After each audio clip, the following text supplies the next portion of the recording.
La Guerra Civil Española fue un conflicto bélico que tuvo lugar en dicho país entre el 17 de julio de 1936 y el 1 de abril de 1939. Enfrentó al gobierno de la Segunda República Española contra diversas facciones del ejército español insurrecto. La Guerra Civil Española fue un episodio complejo de la historia española, en el que se opusieron modelos muy distintos de país, de gobierno y de cultura nacional, conservadores versus liberales, dictadura militar versus democracia, fascismo versus comunismo y anarquismo, cultura católica versus ateísmo, y también una intensa lucha de clases. La violencia por parte de ambas partes cobró numerosas vidas mientras duró el enfrentamiento. Sin embargo, cuando el mismo terminó con la victoria del bando insurgente, se sostuvo un clima de odio recíproco. Los militares insurrectos estaban dirigidos por el general Francisco Franco, quien, tras vencer en la batalla, se convirtió en caudillo y dictador de España hasta su muerte en 1975. Bajo su gobierno se produjo una atroz cacería de todo aquello que resultara sospechoso de militancia izquierdista o valores supuestamente anticristianos.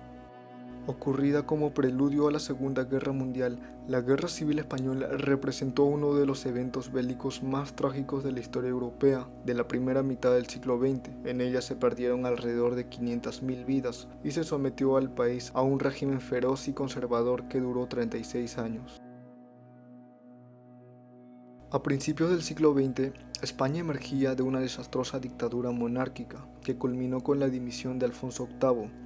El lento tránsito hacia la democracia, conocido como la dicta blanda, estuvo a cargo del almirante Juan Bautista Aznar. En las elecciones de 1931 fueron elegidos los partidos de izquierda y se proclamó la Segunda República Española. Este gobierno aprobó, durante su primer bienio, una nueva constitución y emprendió una serie de reformas sociales y económicas. Los sectores privilegiados, al ver tocados sus intereses, iniciaron una resistencia al gobierno republicano.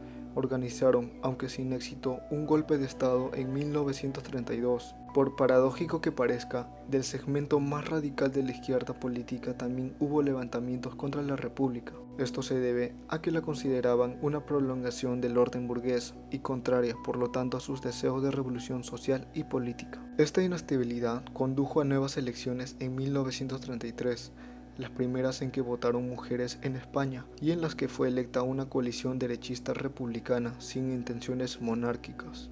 Anarquistas y comunistas emprendieron en 1934 la Revolución de Octubre. Se trató de una serie de huelgas socialistas en contra del gobierno electo. Estas protestas contribuyeron al medio de los sectores conservadores a sufrir un destino semejante al de la Unión Soviética. Este temor se había propagado rápidamente por Europa luego de la Revolución Rusa y fue uno de los factores que utilizó el fascismo para legitimar su ideología y sus prácticas violentas.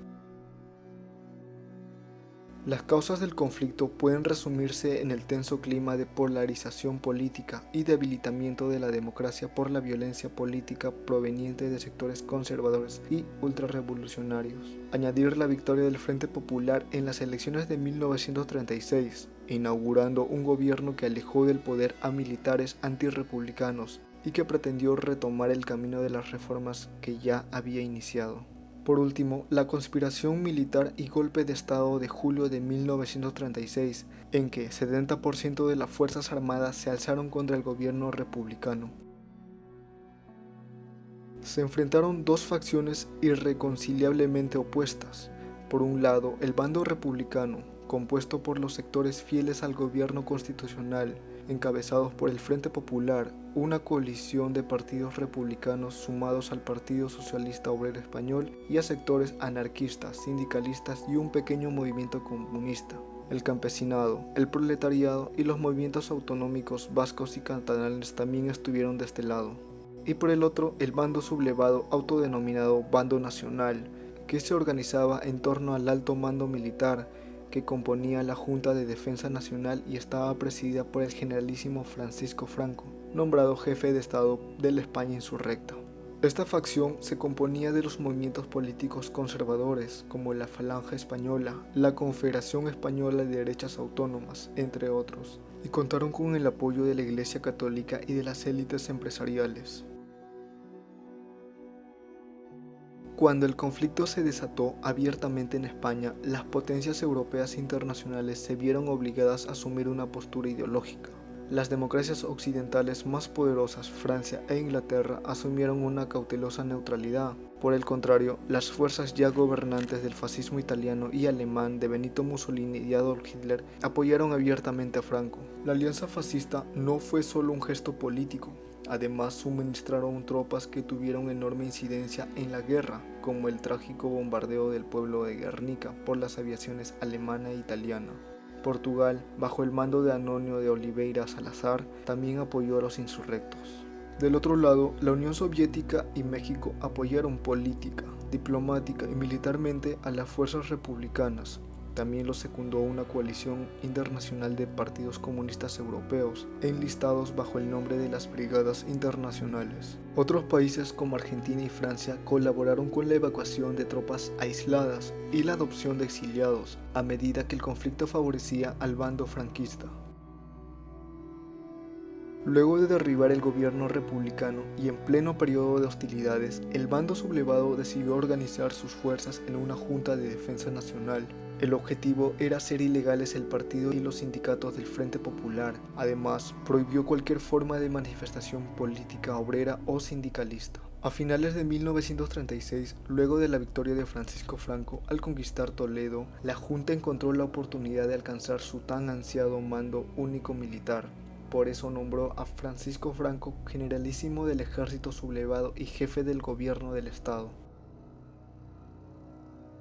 Cuando las fuerzas militares conservadoras daban el golpe mortal a la República, las instituciones eclesiásticas le jugaron un rol abiertamente favorable. La Iglesia proclamó su lucha como una cruzada por la religión, la patria y la civilización, como la llamó el obispo de Salamanca, Enrique Pla de Niel, en una de sus pastorales. La superioridad militar de los sublevados se fue haciendo notar por encima de las filas republicanas, divididas entre facciones políticas y desprovistas de experiencia de guerra. En 1936, los nacionalistas habían avanzado sobre Madrid y la sometían a sitio, sin poder conquistar la zona universitaria. Durante el verano del año siguiente, sometieron las provincias vascas y luego Asturias. Tras capturar Teruel y obtener salida al Mediterráneo en 1938, los franquistas lograron dividir la república en dos. Así, las tropas enemigas quedaron incomunicadas. Se inició entonces una guerra de desgaste que cobró, por la hambruna y miseria, miles de vidas. A finales de ese año avanzaron sobre Cataluña, forzando a las tropas republicanas al exilio en Francia. A principios de 1939, las fuerzas republicanas estaban en desbandada, en el exilio o en proceso de rendición. Los franquistas entraron en Madrid a finales de marzo y el 1 de abril la guerra había terminado. Las principales consecuencias del conflicto fueron la instauración del franquismo, una dictadura militar, nacionalista y católica bajo el mando de Franco, que persiguió y torturó a sus oponentes durante décadas. La pérdida de miles de vidas entre bajas militares de ambos bandos y ejecuciones sumarias en las retaguardias de ambos lados. Entre las muertes más célebres del bando fascista se cuentan las de artistas e intelectuales como Federico García Lorca, el exilio de miles de españoles que huyeron del conflicto o de la dictadura que siguió, la destrucción y devastación de España, que le impidió participar en la Segunda Guerra Mundial y devolver así los favores recibidos a sus aliados nazis y fascistas. El franquismo se inició con el final de la Guerra Civil Española y duró hasta la muerte del caudillo en 1975, casi 40 años de feroz dictadura militar. En ella, los valores católicos y conservadores eran la norma y quienes se alejaran de ello merecían castigo.